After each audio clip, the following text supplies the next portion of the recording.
Worried about your drinking?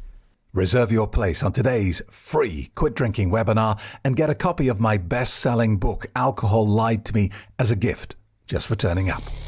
www.stopdrinkingexpert.com. Hello, how are you? This is Craig Beck, aka the Stop Drinking Expert and the author of Alcohol Lied to Me. And welcome into the Happy Sober podcast, where we help people to escape the loop of problem drinking. If you are new to the channel, please hit the like button, give me a thumbs up, and subscribe so you get updates when the new stuff comes out. And if you are genuinely worried about your drinking, don't sit on the fence about this, doing nothing, because nothing happens until something moves, as the old saying goes. So get a copy of my book free of charge from the website, stopdrinkingexpert.com right now. So here's a big question for you today. If we all know that alcohol is horribly dangerous and terrible for us, why do we drink it? And it might seem like a silly question, but it's actually probably quite a lot deeper than it first appears. And I got an email from Kevin I want to share with you about that. And I kind of get where Kevin's coming from here, because to me, I've never smoked. Well, that's a lie. I smoked for about 2 weeks at school. Just to join in with the crowd. Never really inhaled it properly, I don't think. Never got addicted. And I've seen a lot of my family die from cigarette smoking.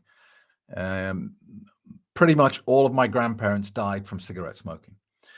And so when I see people smoking, I think, why are you doing that? That's ridiculous.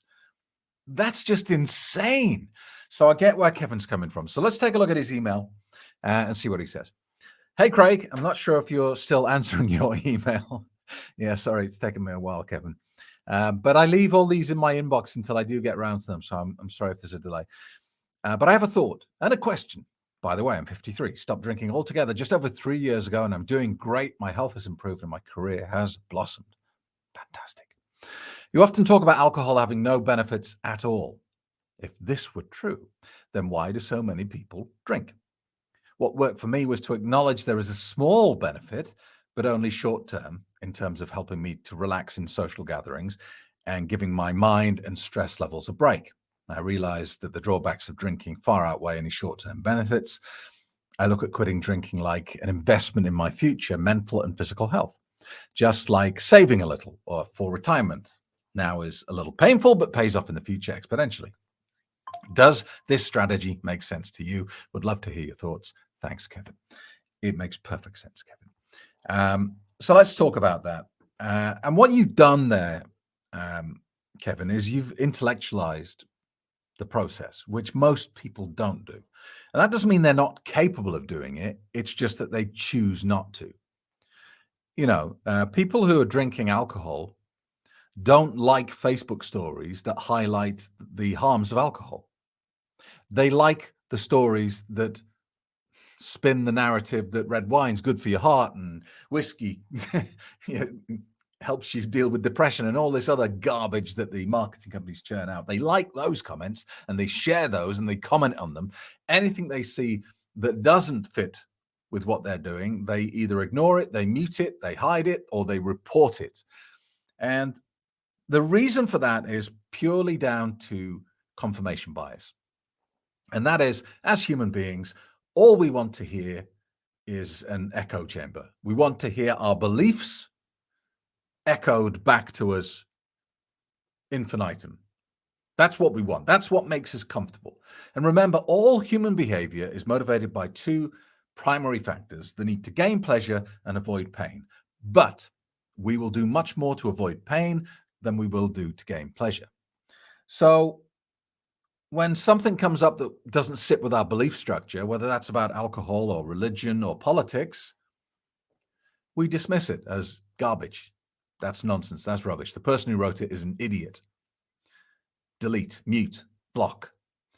So it takes a kind of awakening, Kevin, where you get to the point where you say, all right, I'm going to look at this thing in my life impartially.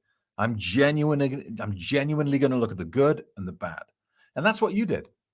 And that's probably because alcohol started to give you more pain than it did pleasure. And you got to that tipping point where you said, right, okay, something's got to change. Now, many people, the vast majority of people never get to that point because they keep, brushing the problems under the rug, under the carpet, and hoping that it will go away. But as we know, problems with alcohol never just go away. They don't just suddenly get better. They always get worse. It is the nature of the drug because it is like quicksand. So, in your email there, you say you often talk about alcohol having no benefit at all. If this were true, which it kind of is, Kevin, I'll explain why. Then why do so many people drink?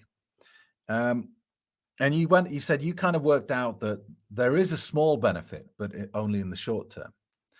And I think we're kind of drilling down into the nitty gritty here now, Kevin.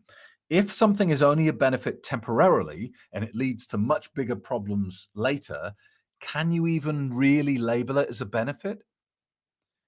It doesn't feel right to me. If this benefit then leads to disastrous consequences, how can you really claim that it's a benefit? And, you ask the question, if there are no benefits, only short-term temporary things that turn into much bigger problems, why do people drink? Well, why do people go to loan sharks? That doesn't make any sense either, does it? You're heavily in debt, you can't make ends meet, you go to a loan shark. Now, logically, you understand that that's only going to lead to a bigger problem down the road.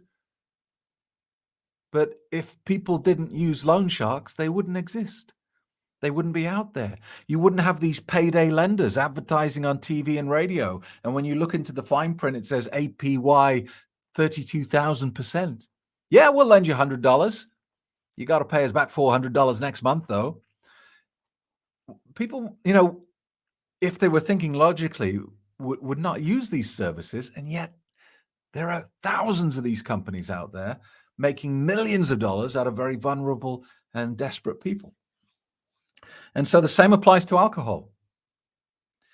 Is if you continue to live in tunnel vision world, if you never broaden your horizon, if you never broaden your view of your life and take a long-term view of this, then it's very easy to stay trapped in that circle of believing that there is a benefit to drinking. Because in the short term, if you're not considering anything else, then sure, yeah, there's a benefit. Helps you relax, helps you get to sleep, helps you forget that you're in an abusive relationship, helps you deal with loneliness, helps. But the flip side of that is much more of the thing you're trying to get away from. If you're drinking to escape loneliness, alcohol will make you massively more lonely in the long run. If you are drinking because of your anxiety, alcohol will make you massively more anxious in the long run. And you can say that about anything that you choose to label as a short-term benefit. So that's the reason, Kevin. The reason is that people don't ever broaden their view of what they're doing. Mainly because they're struggling, they're in pain. And, going back to that premise that we do everything to avoid pain and gain pleasure, sometimes people are in tough situations in their life and they're at breaking point.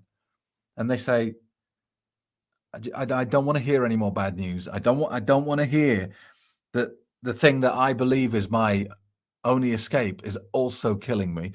And so they stick their fingers in their ears and they go, la, la, la, la, la, la, la, and they don't want to listen. And that's what most people do all the way through their life until alcohol eventually kills them. And unfortunately,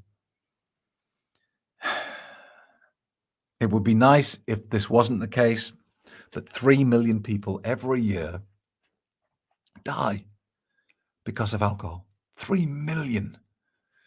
And, we think about heroin and cocaine and meth being the really evil drugs. They're killing a fraction of that number. Alcohol's just an absolute serial killer. And yet we sell it in Walmart. We sell it in Sainsbury's. We sell it in petrols. In the UK, in petrol stations and gas stations, you can buy a bottle of vodka when you go and pay for your fuel. I mean, it's just nuts. But that's the world we live in. So listen, Kevin, I just want to finish off today by saying congratulations. 3 years is amazing. And congratulations on and zooming out and taking a real logical, objective view of your life. You did a fantastic thing, and your family will thank you for years to come, I am sure. Thank you very much. If you have any questions, if there's a topic you want me to cover in the Happy Sober podcast, email me. I will get around to it eventually. Craig@craigbeck.com. Thank you so much. Don't forget, if you're worried, do something. Worried about your drinking? Reserve your place on today's free Quit Drinking webinar and get a copy of my best-selling book, Alcohol Lied to Me, as a gift just for turning up. www.stopdrinkingexpert.com